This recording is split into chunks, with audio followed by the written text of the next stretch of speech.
umutima umutima wanjye ababuze ukongera kubaho, ababyeyi barabuze, abana baratakaye,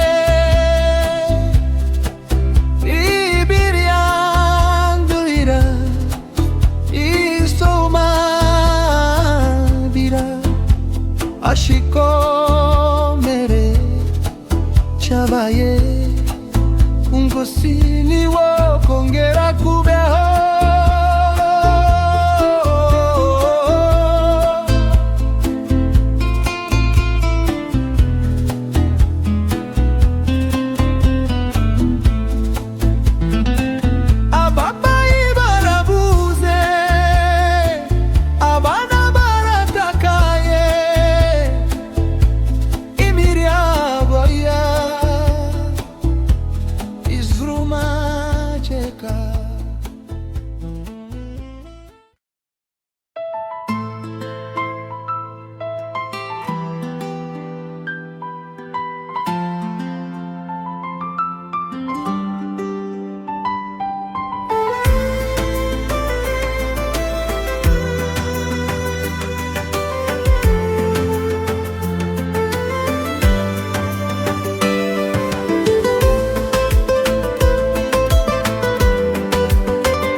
Mabi imiryango iraze irorira irasenyukaraga, heza mu mahoro birigo amarira igeze kuturenga, izere kirarya mu mitima yacu ntituzibagirwa jenoside yakorewe abatutsi, twibuka abacu twabuze mu innocent thoughts, amahoro abe inzira yacu, urukundo rusimbure urwango, ntituzibagirwa jenoside yakorewe abatutsi, twibuka abacu twabuze mu innocent kato, umurongo w'urukundo u Rwanda ruzahora rurangotse, ntituzibagirwa jenoside yakorewe abatutsi, twibuka abacu twabuze mu innocent kato, umurongo w'urukundo u Rwanda ruzahora ruhagaze.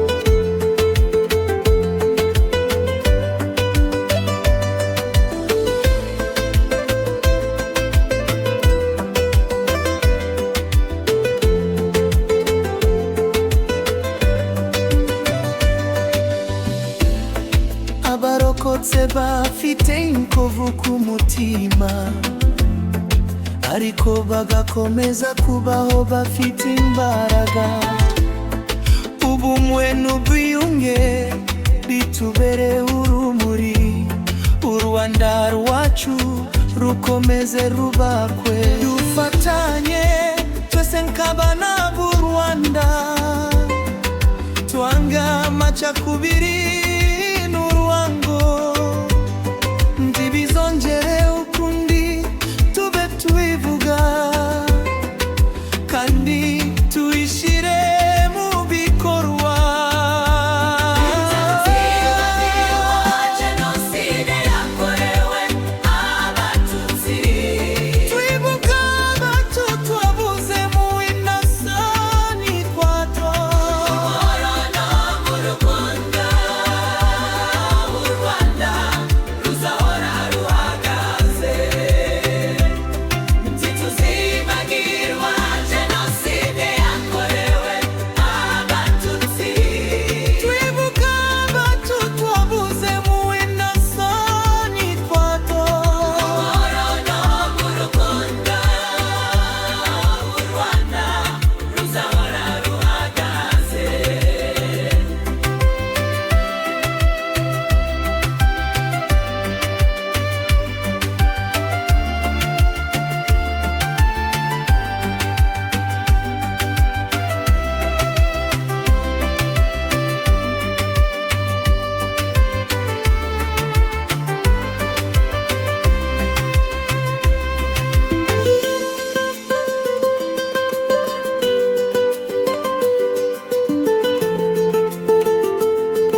ndabasuje mu izina ry'Umwami wacu Yesu Kristo.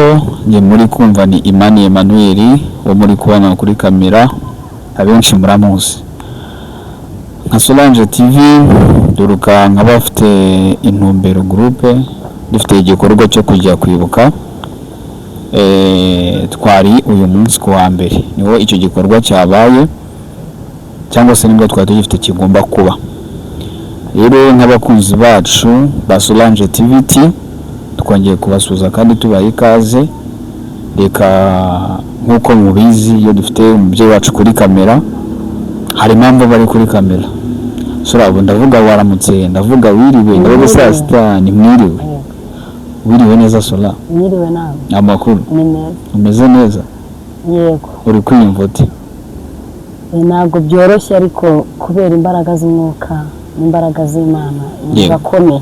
Yego. Kubw'umubiri ntabwo umuntu yakabaye akomeye, ariko kubera Imana umuntu afite imbaraga. Kubera ibyo umuntu aba yabonye, ibyo umuntu aba yize, ibyo umuntu aba abwiwe, biba bisize ikindi kintu mu mutima gituma wenda ucika intege, habaho kunanirwa kw'intege zikaba nkeya mu mubiri, ariko ndumva nkomeye. Yego. Cyari igikorwa cyo kumenya amateka y'igihugu cyacu. Yego. Cyane ko rwari urugendo shuri rwo gusobanukirwa neza imva n'imvano igihugu cyacu cyaremwe gute, cyahanzwe gute, kirihe uyu munsi. Nicyo gikorwa twari dufite nka Solange TV, cyose nicyo gikorwa turarikiyemo kugira ngo twese tuze tugushyigikiye mu maboko. Iki gikorwa ukitubwira benshi ntabwo bacyumvisha, ariko twe twabashije kuhagera umunsi, twabashije gusobanukirwa, twabona agaciro kacyo. Sola, ni iki wabwira abanyarwanda cyangwa se abagukurikirana n'abakunzi bawe? Ikintu nabwira abantu ni uko bakwiye gufunguka mu mitwe, ikindi bakagira ibintu barekura. Yego. Ubu hari n'abari bumbwire ko twaguye, yego, kubera wenda uru rugendo twakoze, ariko tubabwire ko tutaguye. Yego. Ahubwo hari abantu benshi bakiri mu bujiji. Yego. Bw'ibitekerezo byabo bitewe n'uko hari icyo bataramenya. Bakwiriye nabo gutera intambwe bakiga. Yego. Kugira ngo n'ejo bajye bavuga ibyo bazi. Yego. N'umuntu naniyigisha ajya yigisha ibyo yabonye. Wenda nkanjye ntabwo amateka y'ibyabaye muri 1994 nari ndiho ngo nyabone. Ariko gutera intambwe nkagera hano n'ubumenyi duhawe, tunashimira ababidufashijemo, ubusobanuro twahawe n'ibindi bingize nkaho nari mpari icyo gihe. Kuko mbashije kwiyumvisha bari muri uwo mwanya, umubabaro bari bafite, agahinda bari barimo, mbese icyo gihe buri wese ntawe wari ufite ibyishimo mu mutima ndetse no ku maso. Cyari igihe cy'umubabaro. Rero urugendo rwose twakoze, aho twasuye, aho twazengurutse, amateka twabwiwe, niyumvishemo icyo gukora gishya gitandukanye n'icyo narindi cyo uyu munsi. Niyumvishemo ko ngomba gufata iya mbere mu gushyigikira ubumwe, ahubwo tukarwanya igishaka kuza gusenya ubumwe bw'abanyarwanda, ubumwe bw'abakristo, ubumwe bw'abizera, kubera ko twigishijwe ko abanyarwanda bari hamwe bunze ubumwe, ariko wazanye inyigisho zibacamo ibice, bakemera gucikamo ibice, niyo batumye bashobora bisanga mu bwicanyi bw'indengakamere, aribwo bwatumye aya mahano aba. Ari naho twasuye urwibutso rwa Gisozi, tubonye ahabikwa imibiri y'abantu. Mu by'ukuri ba miryango tunayihanganisha yabuze ababo, ikomere hano ni mwisi, ariko tuzi ko baruhukiye mu mahoro. Imana yabahaye ijuru tuzababona, kubera ko nubwo tubabaye, nubwo byagenze gutya, nyuma y'ubu buzima hari ubundi, hari ibyiringiro dufite yuko abo twabuze, abo twatakaje, abo igihugu cyabuze, tuzongera tukababonesha amaso yacu umunsi Yesu Kristo azaba agarutse kwima ingoma. Rero icyo nabwira abantu nshingiye ku butumwa nari natanze bw'umuvumo nabonaga umanukira igihugu cyacu, ari nayo masengesho turimo gutegura, turimo gukora ku manywa na nijoro dusenga ngo uwo muvumo uveho. Urabona ko umuvumo wo uba uhari, ariko n'ibitekerezo bishingiye mu mitekerereze y'abantu. Yego. Iya mitekerereze mibi, igambirira nabi, igamije ikibi, niyo igenda igahinduka umuvumo ukurikirana abantu wo kugenda uhora usubira muri cya kintu wisangagamo. Rero aya mateka niyo natwe turi gusenga ngo tutongera kuzayisangamo, cyangwa se tutazongera kuyibonamo, kubera ko Imana yacu ntabwo ishaka ko twongera kuyasubizwamo cyangwa kuyasubiramo. Rero niyo mpamvu navuze ngo nkwiye gufata urugendo nkazana namwe muri mwe, harimo abavugabutumwa, harimo abahanuzi, turi abanyamasengesho, turi itsinda rigari ry'abanyamasengesho, ariko nyuma yo gusenga turi n'abaturage. Yego. Rero dukwiye no kumenya amahame agenga igihugu cyacu, tukanamenya uko dukwiye kugisengera n'uko dukwiye kucyitwaramo, tukaba b'umumaro muri cyo, ntitube abacyangiza cyangwa se abatera intambwe mu kugihungabanya cyangwa mu kucyangiza. Rero dukwiye kubungabunga amahoro, ubumwe, tukabushyigikira hamwe n'Imana izadushoboza. Sila ngufashije ku kintu waravuze cyo gusengera igihugu mu masengesho ufite umuvumo wabonye twigishijwe cyangwa se uko twasobanukirwa amateka batubwira zino jenoside ni ikintu cyateguwe, si ikintu cyaje nk'impanuka, si n'ikintu cyagwiriranye, ahubwo ni ikintu cyatojwe, ni urwango rwabibwe mu bantu, cyarateguwe. Bisobanuye ngo iyi Imana ivuze ngo musenge umubi naho yagiye aracyari mu kirere, Imana ntabwo iguha umugisha. Kubera ko impamvu ngenda usaba uyu mugisha ni uko uri mu mwuka w'Imana ubasha kuduhishura icyo dukwiye gukora. N'undi kuba umunyamasengesho ni uko dukwiye gusenga cyangwa se ni uko dukwiye guhamagara Imana tukinginga Imana. Buriya mu gihe cya kera babitwigishije, buri kintu cyose cyajyaga gukorwa habaga hari abahanga cyangwa se habaga hari abantu babiriye maso abandi. Imana y'amahoro ijya iguha umugisha mu murimo igukoresha ukomeye utoroshye wo kubasha kuba mu bihe byo gusenga, ukabasha kumenya iby'iminsi n'ibihe. Vuga ngo mbese uri kumenyesha abantu iby'iminsi n'ibihe, abantu bo nibasenge. Umuteguro ni w'Imana, ikigomba gukorwa n'icy'Imana, ariko twebwe icyacu ni ugusenga. So ndagushimiye kubwo ubwitange n'ibikorwa Imana igukoresha, wemera kuyigukoresha. Imana amahoro iguha umugisha. Dusoza, niki wavuga cyangwa se nk'inama waduha dusoza? Ndumva inama nayitanze, ni kurinda ubumwe tugezeho, ni ukububungabunga. Ubu niba umuntu yarabwinjiriye akabusenya, dukwiriye kuburinda tukabwubaka, buri wese akabera ijisho mugenzi we. Ikindi twirinda imitekerereze mibi abantu bashyira mu bandi, kuko twe tugeze aha hari ibyo twize, kandi uyu munsi hari ibyo twize aha no mu madini birimo.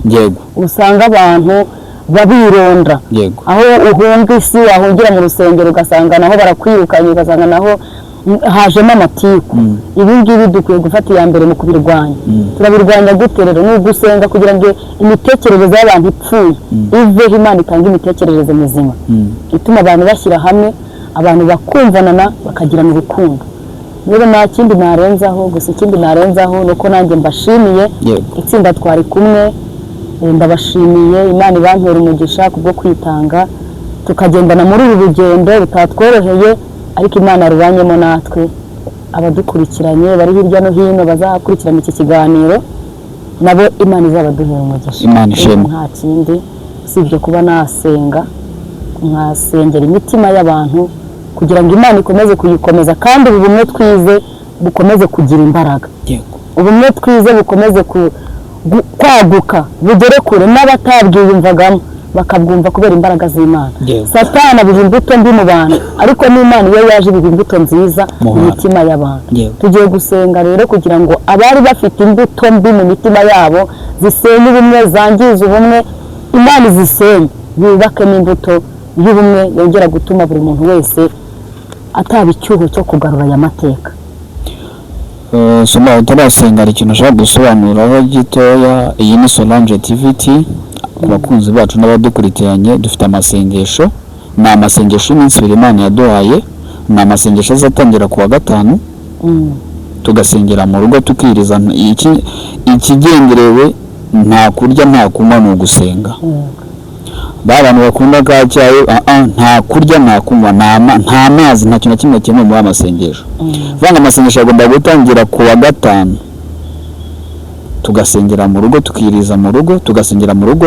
Gusa tuzashyira website ya Google Meet ariyo tuzakoresha dusenga ku wa gatanu.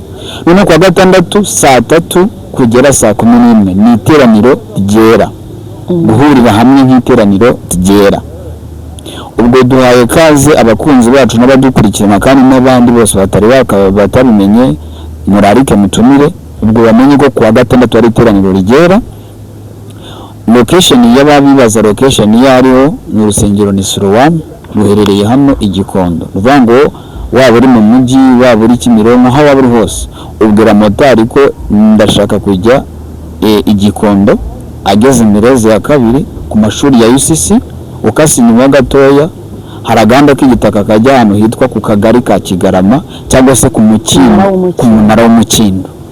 Urusengero rwitwa Siloam, urusengero rw'Abanyamurenge.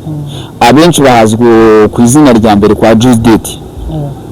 Ndumva location tuyitanze twagira ngo dusobanure abakunzi bacu badukurikirana kugira ngo tubakore mu gihereho kugira ngo abashe kumenya neza gahunda ihari. So badushira imbere y'Imana n'uru rw'umugisha. Mana nziza, turagushimiye, turaguhimbaje, wabanye natwe muri uru rugendo, Uwiteka ushimwe.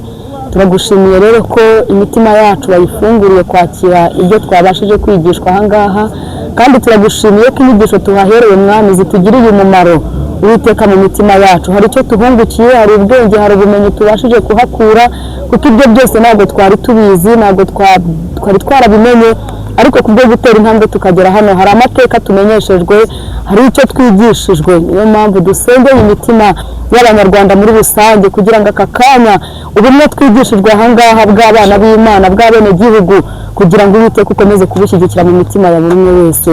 Icyo dusenye ni imigambi ya Satani mu izina rya Yesu.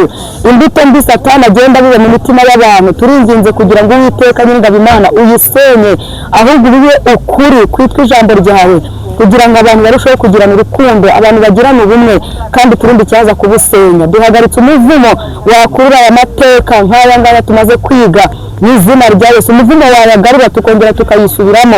Uwiteka nyir'ingabo Imana uhagarikisha imbaraga zawe, kandi nsengeye igihugu cyacu muri rusange kugira ngo umutekano wacu ukomeze kuwurinda, kandi ukomeze